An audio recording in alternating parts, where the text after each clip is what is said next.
از برای سو از برای خود خیاردم که بخونم اونو.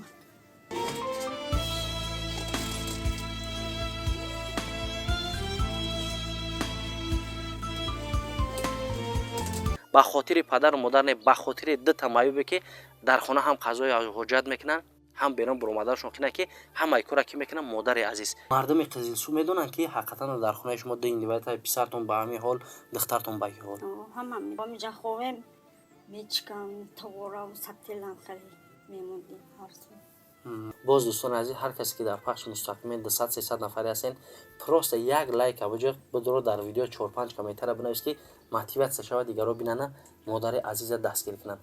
سلام درود به پایان. این داروهای گیاهی مغازه زیارتشاه چون هر وقت در خدمت شماست برادران اهل اسلام. هر اون نفری که در روسیه در شهر مسکو قرار داشته باشه مرحمت کنند به دکان زیارتشاه. این برادر ما استراحت کرده ای ملک فرخار تاجیکستان عزیز. چیا داره اینجا؟ الحمدلله اکل دیگه جای تعریف نیست. هر وقت کسی که پرسفید خلکی تمام جوش در میکنه بیاریم 15-20 منت لوچکه کو جواب همه شما میگه عین استراحت رو میسه رو بخنید یا بهترین نشان با همه توصیه میکنم که بیر برادران در عمر 12 کمی هم باشد استراحت کنید. بله این دکان ما یکی از گوشه‌های وطن هست.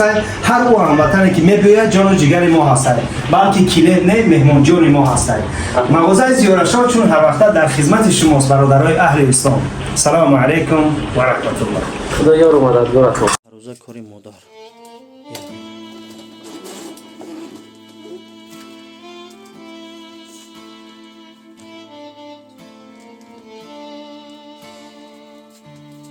خودتون تو خم میتونه نش مادر جان ها؟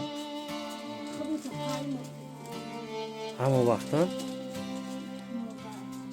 آتش ها؟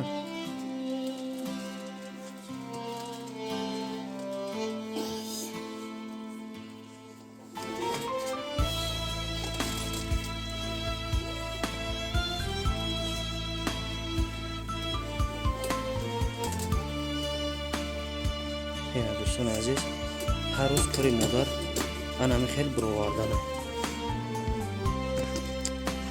انم خیلی هر روز ها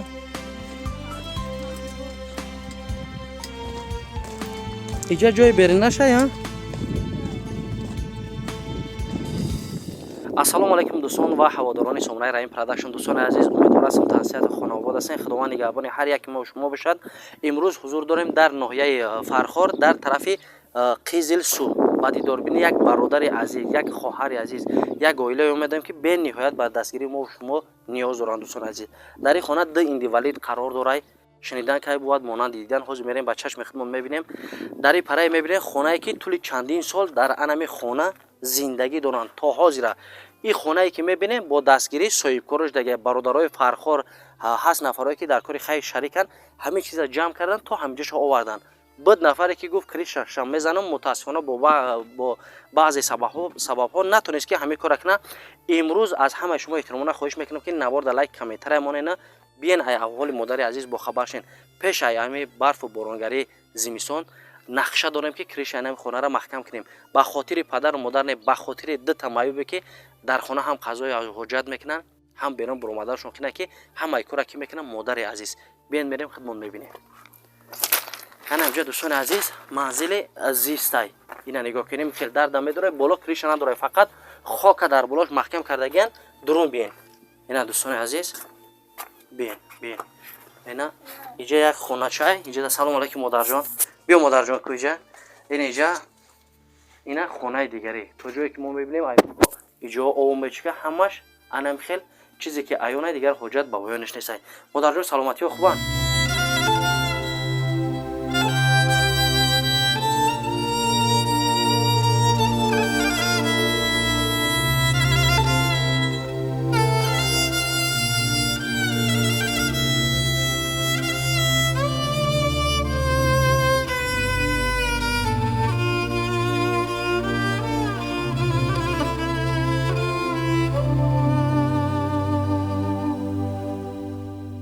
عزیز در پیش ما مادر عزیز و اپای عزیز قرار داره که حاضر همه شما میفهمیم چند سالینه چخیله شرط شرطی زندگیشون. مادر جان سلام علیکم. خوب انتنجید؟ یک بار نام و نسب خودتون پرا معرفی میکردین. نینگا تو سرمینون. استقامت کننده کجا؟ نویا قزلسو. چند ساله در همین خانه زندگی دارید مادر جان؟ یا 20 سال زیاد شده. عیناً همین خانه‌ای که ما عین حال قرار داریم در همین خانه 20 سال بکریش هم خیلی بالاش خاکتی پوشاندگی سالای میشه که خاکش علیش کنیم برای نچکیدن کلیون کوشه. میکنه میچکه هر سال. چند فرزند دارین مادر جان؟ 4 تا. چند پسر چند دختر؟ یک بچه دارم 3 دختر. در اویله تنها همین یک دخترتون ایندیوالی دارین؟ یا بچه‌م دو ایندیوالی دارین در خونه. پسرتون در کجای؟ ما ندیدیمش در اینجا. نم سرباز میشم فرم میکردن در خونه نمیست. مردم قزلسو میدونن که حقیقتا در خونه شما دو ایندیوالی تا پسرتون به همین حال دخترتون به این حال. همه میدونن. همه میدونن. زندگی را چه خیلی پیش میبرین مادر جان؟ خیلی شکمون میدن. کار میکنم میخرم. ای دخترتون چند ساله؟ 23 ساله. ای اول همین خیلی بود. نه این صنف پنجمیش کسل شدم خلیج. مادر جان ای روزی که خیلیشدگی با فکر ما خونه خیش تبار توی مرکه خیلی تماما ایرا پرتو رفتن میشه. نگاه بین همش برداشت شما هیچ کار نیست خود. میشه یگون حالتایی که زیغ شد مثال احوال دخترتون هم میبینین یا اینکه هم صنفاش هم میبینین هم سبقاش هم میبینین صاحبی فرزند صاحبی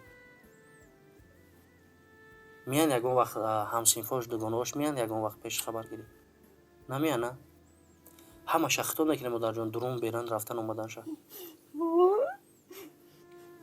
گریه نکنین مادر جان انشالله که امروز هم ما اومدیم با خواهش برادران عزیز که گفتن انم خیلی انسان های هستن که دستگیری کردن در کار با نزد شما اومده مادر جان از برای سو از برای خود خیاردم که بخونم اومد انشالله که این تماما نمیفهمم نه نمیدونم او بته میگه او شم میگه او بته میتونم خودم بعد خود سختم او با همه شخص بیرون درون شمختون میکنین مادر جان هوچ کردن کلیس کردم سوال کردن شدن نمیتونم با اون تکیه قدی خانهایی که کردن خانه‌های نو با دستگیری صاحب کارا شد یاردم کردنم قدر شکردن ترش موندم حاضر زمستون در کودکا همه در همین یک خانه خوبه نه اینجا خوبه میچکم تورا و ستیلم خیلی میموندیم هر سال بون ترشم لطر میکنیم لطر نو میچکیم الله مشکلتون آسان کنه مادر جان امروز هم انشالله که اینقدر برادرای تماشا کردن حتما شما را دستگیری میکنن مادر جان ما امید کلان داریم هر چیزی که ایون دیگر حاجت با بیانش نیست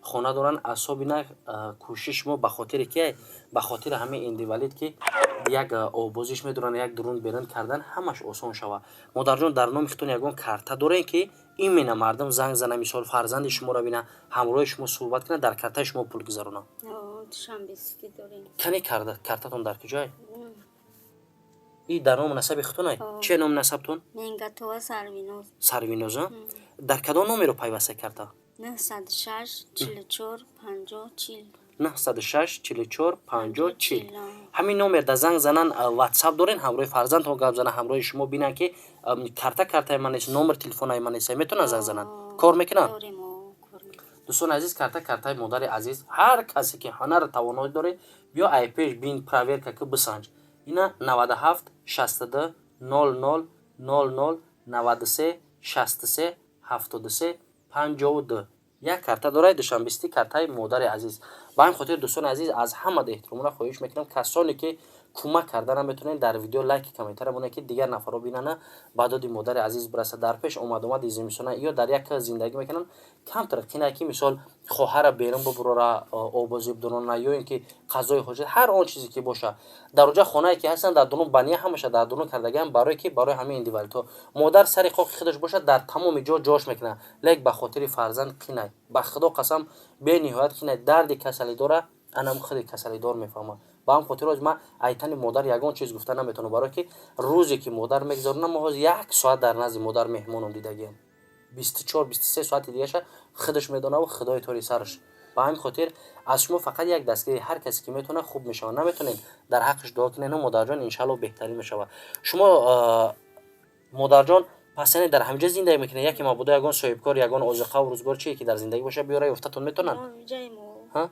همینجا داریم ای همینجا مردم عید پیدو در دستگیری میکنن ان شاء الله من میگم کس فطری روزا میته و همسایه ҳозир мо гуфта метавонем ки иншалло мардум дастгир кунед чӣ қадаре ки барои хона дар кор мекунемш ки ҳами як маҳкама киш кунем як болоша ки об начка мисол будурен дар ҳамун дурун зиндагӣ кунен зимистона дар ҳамунҷо бигзорен иншалло خدا برکت کسی رو میکنه کمک میکنه иншалло як дуошон метавонед модарҷони азиз نکمی کمک مون میکنه پروردگار خیر شقه بکنه خدای خداوند مشکل همه رو آسون میکنه آمین الله اکبر ҳазор раҳмат боз дӯстони азиз ҳар касе ки дар пахши мустақимел 200-300 нафаре ҳастен просто як лайк аваҷо бидро дар видео 4-5 комментара бинавис ки мотиватсия шавад дигаро бинана модари азиза дастгир кунанд хайр дӯстони азиз то навори оянда